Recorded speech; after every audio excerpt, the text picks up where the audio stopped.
Hey, what's up guys? So Emanon here, back with another episode of Road to 1000 DuelingBook rating. Once again playing the Lunalight Time Thief build on my channel today.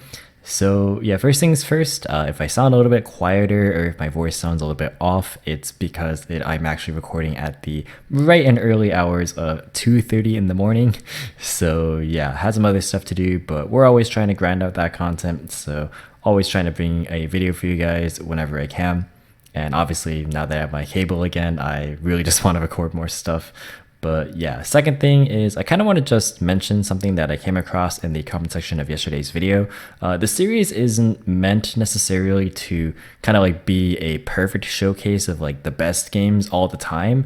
And I do realize this, that like there's going to be some games that there will be a lot of misplays or maybe some brick hands or things of that nature, but as long as it's not rage quits or one-sided gameplay, then I'm probably going to feature it on my channel for the simple reason that it's pretty important to learn from your mistakes as well. And I do understand that people want to see games where I kind of talk about how to actually play through the deck when, like, you know, you have to navigate through like tough game states, or when you have to perform certain combo lines, not necessarily when you brick or things that you do wrong. But I value the learning and the education process, not just for you guys, but also for myself for that matter.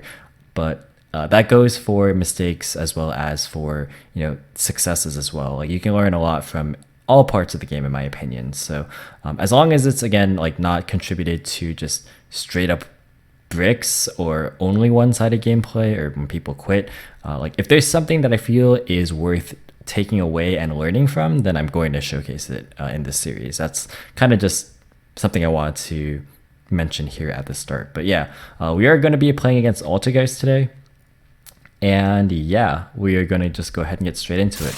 So I am actually going first, and we win the die roll, which is very, very fortunate. So yeah, our hand is not ideal, but we do have a danger which can fix it. And that's kind of the thing that I really enjoy about having the dangers in this deck, because one of the things I'm experimenting with is the higher danger count. So yeah, I wanted to play more dangers because I just feel like it ups the consistency of the deck when you run into hands where you don't see Tiger or a way to access Tiger, because every single build is going to play the same Lunalight ratios for the most part. It's just what are the other filler cards and how do they kind of, you know, help you access your like win conditions and like help you up consistency and things of that nature. But yeah, so we are going to start out by firing the Nessie, and the reason why I'm doing this before, say, summoning Kaleido is that summoning Kaleido isn't as integral. Even if we hit the chick, we still have a normal summon and Yellow Martin, and the main goal is just to get the Tiger regardless. So we want this Nessie to be able to draw a card and maximize the chances of that. So yeah, here's the flyback, which is like fine. It's not really a card I want to draw anyway. And we do draw the Tiger, which is fantastic. He's going to Droll us, but this is why I want to play Call by the Grave as well, because Droll and Duty Crow are everywhere. So you really just need to mitigate the impacts of those cards, because those cards will really hurt if you don't have an answer for them. And there, again, there's not always an opportunity for you to gamma when you're like starting off with your plays, because those are hand traps that can come down before you can even summon Lambda to begin with. Or if like you put a monster on the field and you just need like another body on the board, for example. But yeah, that's why Call, I feel, is pretty important. So we're just going to go ahead and do basically the standard Chick Tiger extender play at this point. If you guys haven't seen my big combo video, would recommend giving it a watch. But yeah, this is basically the Chick Tiger plus any extender that isn't Winder. So basically this combo involves something curious to send a second copy of Perfume. So you can kind of just see that that's the play I go for, is to send Perfume to get this Zephyrs out of my hand. And yeah, another thing you'll notice here is that I am still playing the Armageddon Knight. Been back and forth on the Warrior package, but I think the final verdict for me is that I'm going to be cutting Greffer and Rhoda, but I'll keep Armageddon Knight in here. And the reason for that is that Greffer is just a bit too cost intensive in my opinion. And I really think that Armageddon Knight is, while it's still susceptible to hand traps, it forces things out a lot as well without making you go minus, or for you to specifically draw like a danger to make it work in your favor. But yeah, you might see some other games after I post this video with Grepher in them, and that's because, like I said, I change my builds pretty often. Like sometimes after every game that I play, it's kind of ridiculous how often I tweak my build. But yeah, we're just gonna go through the motions here.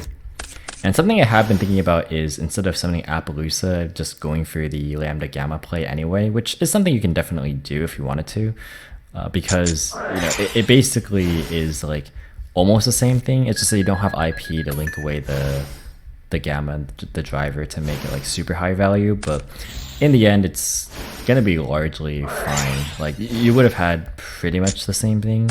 It's just that like Appaloosa gives you 2 negations and gamma gives you 1, but it destroys the monster, so it's like better in that aspect. So like generally speaking, I think they're both okay to use. So yeah, I'm gonna summon the Winder out here. Or not summon it, but attach it from Perpetua. That's what I meant. But yeah, standby phase. I always like to use it blind. There are some matchups like Orcus where obviously you don't want to use Redoer standby phase effect if you know what they're playing. But yeah, in a blind game 1 scenario, I think it is fine to Redoer, because you're just getting the information so that you know like what cards to negate. And of course, I'm going to be attaching Retrograde instead of Flyback, because of the fact that Flyback's engraved and I only play 1 at any given moment. Yeah, that's actually another interesting point, is why I attached Winder on my end phase instead of the Flyback, or sorry, the Retrograde in this case. Like it would normally be Flyback, right? But instead of a trap. So yeah, if again, like you just don't know what you're playing against, so it is possible that you'll hit a trap. If you hit a monster, like either way, that's not ideal for you. Like it's fine if you hit a monster, but I mean, that's never really what you want to hit off your opponent's top deck. You want to hit traps ideally, and then maybe spells, depending on what kind of spells. So yeah, he goes ahead and uses Duality to get a strike, and I will Appaloosa his Marionetter. He'll attempt to swing. I'll just use Redoer on it, because like there's not really another target to use Redoer on like in the main deck, unless they're maining something like Mystic Mine or like Secret Village or something. But Secret Village really wouldn't hurt me. Mystic Mine would hurt me, but the odds of them main decking it are pretty low. Like a lot of people aren't really opting to main deck that card, so I don't really feel like it's that big of a deal. So he's gonna set double strike and pass. Redoer comes back. And yeah, I'm going to use Flyback to attach the Duality, because I know if I use Redoer standby phase effect, I'm just going to get Marionetter back. So yeah, and here's another cool thing, is obviously I used Redoer to banish myself just to get Winder engraved, so I can bring Winder back in my own standby phase, get extra pluses. Or ordinarily would get extra pluses, but my Retrograde and Flyback are already out of the deck, and this is a build where I actually cut Bezelship, so that's something to note. I'll put like a sample list at the end. This list right here is not my current build, and I know it's weird because like this isn't the build that I put on my channel like in the deck profile that I put up last week. This also isn't my build right now. It just goes to show how often I change my build. I change my build so often. Like a lot of you guys ask for like, oh, just put up a like a deck list in the video, which I could do, but chances are it's gonna be different from what I'm actually testing. So I think you guys, personally, I think you guys should probably just wait until I like actually update you guys with the deck profile. But anyways, that aside, we are going to use Tiger to summon back an Emerald Bird so we can force out back with Phoenix. He is going to strike in it, which is totally okay. We have Martin still, and we have the second Tiger as well. So we're going to make Tornado Dragon to force out the other back row. And yeah, he's going to strike that, which is fine. And this is actually just enough for game. This is going to be 24 and 8, which is 32, plus 19, which is 51. He's at 5k after double strike, so that is going to be the game. So yeah. Game numero dos.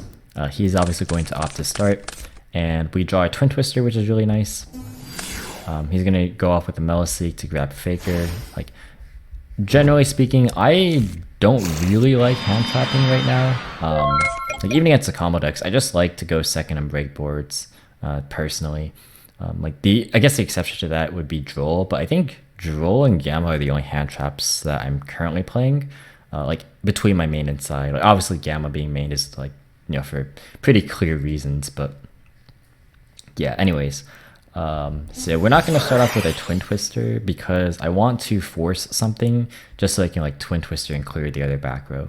So on the normal summon of Chick, he's actually just going to compulse it right away, which is really good for me, I feel.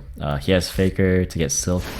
So I'm thinking, alright, I can play through just a Silk if I just Twin Twister these back row right now. So that's what I opt to do. And I put a Kaleido Chick in grave instead of Jackalope.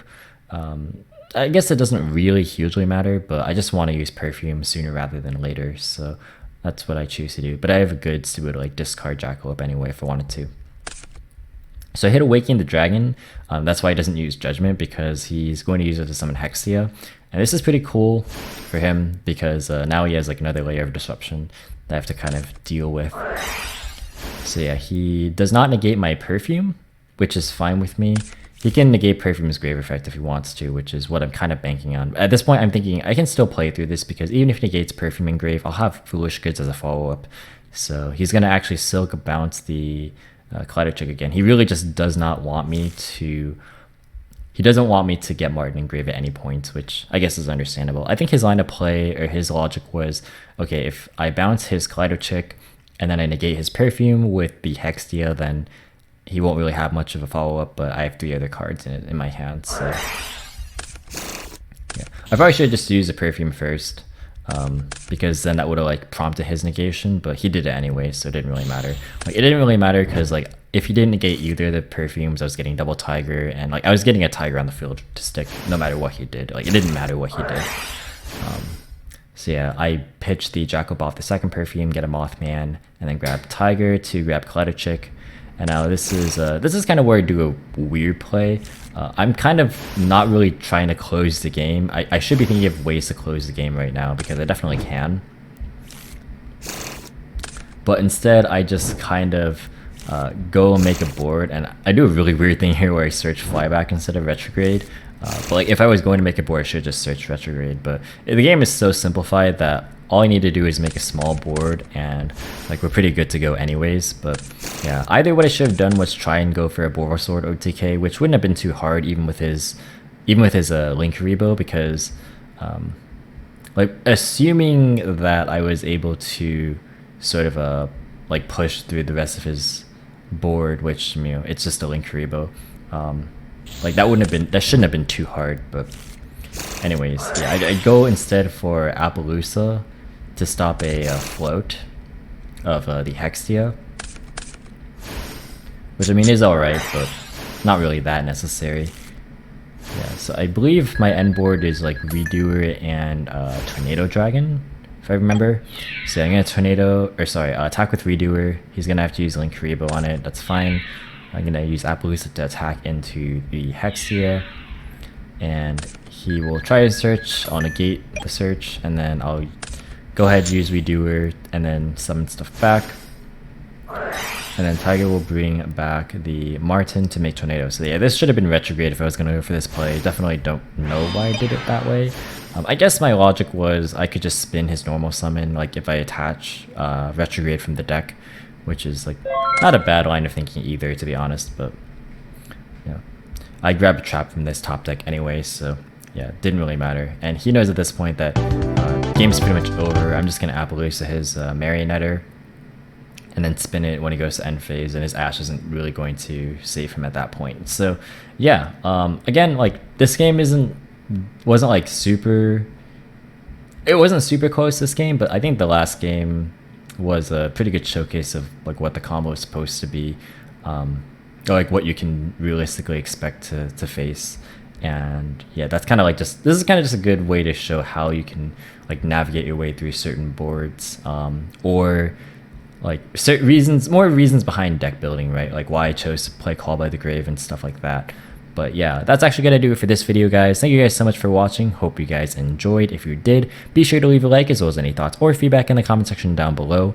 Feel free to subscribe for more informative and competitive Yu-Gi-Oh content. If you want to, you can follow me on Discord, Twitter, or Twitch. All 3 links in the description as always. And once again, thank you guys so much for watching, and until next time, I will catch you in the next video. See you guys.